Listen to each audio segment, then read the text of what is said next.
সালমান শাহের দিকে তাকাও, মারছে কে? ওর বউ তারে মারছে। বাবুরা, নারী জাতি সম্মানের জাতি, মায়ের জাতি, সম্মান করবা, বাট বিশ্বাস সব নারীকে করতে গেলে বাস খাবা, আর কিছুই খাবা না। আর একটা কথা মাথায় রাখবা, বেশিরভাগ নারী নষ্ট হয় মায়ের জন্য। মা নষ্ট, মেয়ে নষ্ট, মা ভালো, মেয়ে ভালো। যত মেয়ে নষ্ট হয় দেখবা খবর নিয়ে ওর মাও নষ্টা, মেয়েও হয়েছে নষ্টা, ঠিক কিনা বলো? আর নারীরা মিথ্যা বলতে পারে খুব সাজিয়ে, আমি তোমাকে ছাড়া বাঁচবো না, তোমাকে ছাড়া আমি মরে যাব। আরে বাবু, दाल में कुछ काला तो जरूर है, धोखे में पड़ना नहीं है, ये जिंदगी अपना जिंदगी है, किसी लड़की के लिए अपनी जिंदगी बर्बाद हो जाएगा ये तो नहीं हो सकता मेरे दोस्त। একটা মেয়ে ধোকা দিয়েছে মানেই যে আমি বেকা হয়ে যাব? নো। আরে ওর জন্য একটা বিয়ে জায়েজ, আমার জন্য চারটা বিয়ে জায়েজ। ও একটা করবে, আমি চারটা করে দেখায় দিব, বড় টাইম নাই। 29 বছর পরে ইনভেস্টিগেশন করে আপনার সালমান শাহের খুনি বের করছেন, আর বাংলাদেশের কোরআনের উজ্জ্বল নক্ষত্র, কোরআনের পাখি আল্লামা সাইদিকে জেলখানায় ঢুকে 12টা বছর নির্যাতন করে শহীদ করা হয়েছে। এর বিচার কবে হবে? আমরা জবাব চাই বাগমারার ভাইরা, বলেন। ও, নায়কের বেলায় দরদ উথলায় পড়ে, আলেমদের বেলায় দরদ উথলায় না, কারণ আলেমরা তো ভারতের দালালি করে কথা বলে না। ভারতের দালালি করে কথা বললে আলেমদের দাম বেড়ে যেত। মাথায় রাখবা, এই বাংলাদেশ ভারতের জন্য স্বাধীন হয় নাই। এই বাংলাদেশ স্বাধীন হয়েছে মায়ের ইজ্জতের বিনিময়ে। এই বাংলাদেশ স্বাধীন হয়েছে হাজারো যুবকের বুকের তাজা রক্তের বিনিময়ে। এই বাংলার একটা মাটিও আমরা ভারতের জন্য ছাড়তে রাজি না। আল্লামা সাইদি বলতেন, বাড়াবাড়ি বেশি কইরো না, গাছের আগায় আছো, গাছের আগায় থাকো। বেশি বাড়াবাড়ি করলে একটা ঝাঁকুনি মারবে, মামুর বাড়ি দিল্লি গিয়ে পড়বা, ওই দিল্লি গিয়ে তারা পড়েছে, ঠিক কিনা বলে? অতএব সালমান শাহের হত্যার বিচার করলেই হবে না।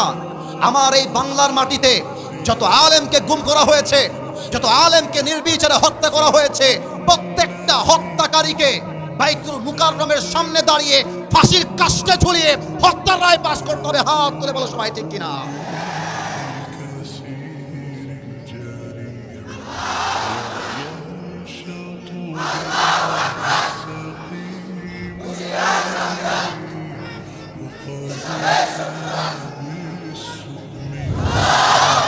আল্লাহ যেন স্লোগান কবুল করে, পড়েন সবাই আমিন। আগামীর সংসদ আমরা কোরআনের সংসদ দেখতে চাই। ব্রিটিশ আইন চলবে না। এই বাংলাদেশে 90% বেশি মুসলমানরা রয়েছে, বলেন না ভাই, বলেন বলেন। তো যেই দেশের বাসিন্দা 90%-ও বেশি, সেই দেশের আইন ব্রিটিশ আইনতে চলে কেমনে? আমরা তো বুকের তাজা রক্ত ব্রিটিশ আইনের জন্য দেই নাই, আমরা বুকের তাজা রক্ত দিয়েছি বাংলার মাটিতে ইনসাফ কায়েম করবার জন্য, বলেন। এক নাম্বার কথা, তোমরা আগামীর বাংলাদেশকে কোরআনের বাংলাদেশ গড়বার জন্য যুদ্ধ করতে প্রস্তুত থাকবা, নাম্বার 1। নাম্বার 2, আমি জানি এই নাম্বার 2 কথা বলার জন্য আগামীকাল চায়ের দোকানে আমাকে নিয়ে অনেক বাজে মন্তব্য হবে। ইনস্পাইট অফ নোয়িং দ্যাট, ওটা জানা সত্ত্বেও আমি বলছি, কারণ সত্যের সঙ্গে মমিন কখনো আপোষ করতে পারে না। দেখা যাক আপনারা আমাকে ঠিক কেমনে বলেন, ঠিকের আওয়াজই বলবে আপনারা কি আমার সঙ্গে দ্বিমত না একমত। আমরা বিগত দিনে নারীদেরকে প্রধানমন্ত্রী ক্ষমতার চেয়ারে দেখেছি, বাট আগামীর বাংলাদেশে কোনো নারীকে ক্ষমতার চেয়ারে বাংলার মুসলমান চুল পরিমাণ বরদাস্ত করতে পারবে না। কোনো নারীকে আমরা দেখতে চাই না ক্ষমতায়। যত সব ফিতনার মূল এই নারীরাই সব। আপনাদের বউ আছে কার কার? একটু হাত তোলেন তো, বউ থাকলে হাত তুলবেন। আচ্ছা, এত জনের বউ আছে, বাবারে বাবা, হাত নামান। এবার যারা কপাল পোড়া হতভাগা, ইন্না আলিল্লাহ, তোমরা সবাই সিঙ্গেল নাকি? তোমাদের বউ নাই? আমি বিশ্বাস করি না। আল্লাহ সবাইকে দিনদার নেককার বউ দিয়ে দিক, পড়েন সবাই আমিন। শীতকালে যার বউ নাই তার জীবনে কিছু নাই, যুবক ভাইরা বলো না, সবাই বলো।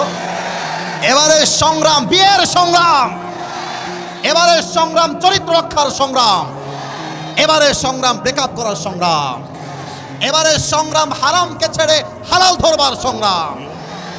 আরবান 5 যুবকদের মন খুশি হবে না, আইফোন দিয়ে মন খুশি হবে না।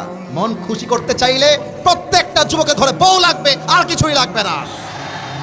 আব্বা একটু বুঝেন, আল্লাহ বাবাকে বোঝার তৌফিক দান করেন, পড়ে সবাই আমিন। একটু মজা করলাম, সব কথাই বললাম, রাগ করবেন না। আমরা এখন তাকবীর দিয়ে তাফসিরে ঢুকে যাব। প্রথম তাকবীর দিবেন আমার প্রিয় বিবাহিত ভাইয়েরা। বিবাহিত ভাই যারা এসেছে না, বিবাহিত ভাইরা একটু কাশি দেন দেখি। দেখা যাক কে কত নাম্বার পায়। বিবাহিত ভাইরা তাকবীর দিবেন। এই সিঙ্গেল তোমরা no sound, you just have to keep quiet, চুপ থাকো, তোমাদের time is coming, very soon is coming, একটু সময় নাও। বিবাহিত ভাইরা নারে তাকবীর। আপনারা নাম্বার পেয়েছেন 65। এবার সিঙ্গেলদের পালা। সিঙ্গেলরা একটা কাশি মারো। আব্বা জান আমি কিন্তু ভুলভাল নাম্বার দিব না, দেখা যাক কারা জিতে। সিঙ্গেলদের পালা। বিবাহিত ভাইরা গলায় তালা মারতে হবে। সিঙ্গেলরা তাকবীর দাও, লিল্লাহি তাকবীর। বিবাহিত ভাইরা আমাকে মাফ করে দিবেন। আজকে আমার সিঙ্গেল ভাইরা 90 নাম্বার পেয়ে পাস করেছে, ঠিক কিনা? আর কোনো ভাগাভাগি নেই। শেষ তাকবীর এমন জোরে দিবেন আমি আসিফ হুজুর স্টেজ ভেঙে উল্টে নিচের দিকে পড়ে যাব। দেখা যাক। সবাই একটা কাজ দেন, ভাগাভাগি নাই সবাই। আর একবার দেখা যাক আমরা সবাই কাপুরুষ না বীর পুরুষ। নারায়ে তাকবীর। আল কোরআনের আলো ঘরে ঘরে না সংসদে জালো। Okay let's repeat again. আল কোরআনের আলো, আল হাদিসের আলো, কোরআন হাদিস যেখানে, আলেম ওলামা যেখানে, রাজশাহীবাসী যেখানে, বাগমারাবাসী যেখানে, আল্লাহ যেন কবুল করে। পড়েন সবাই আমিন।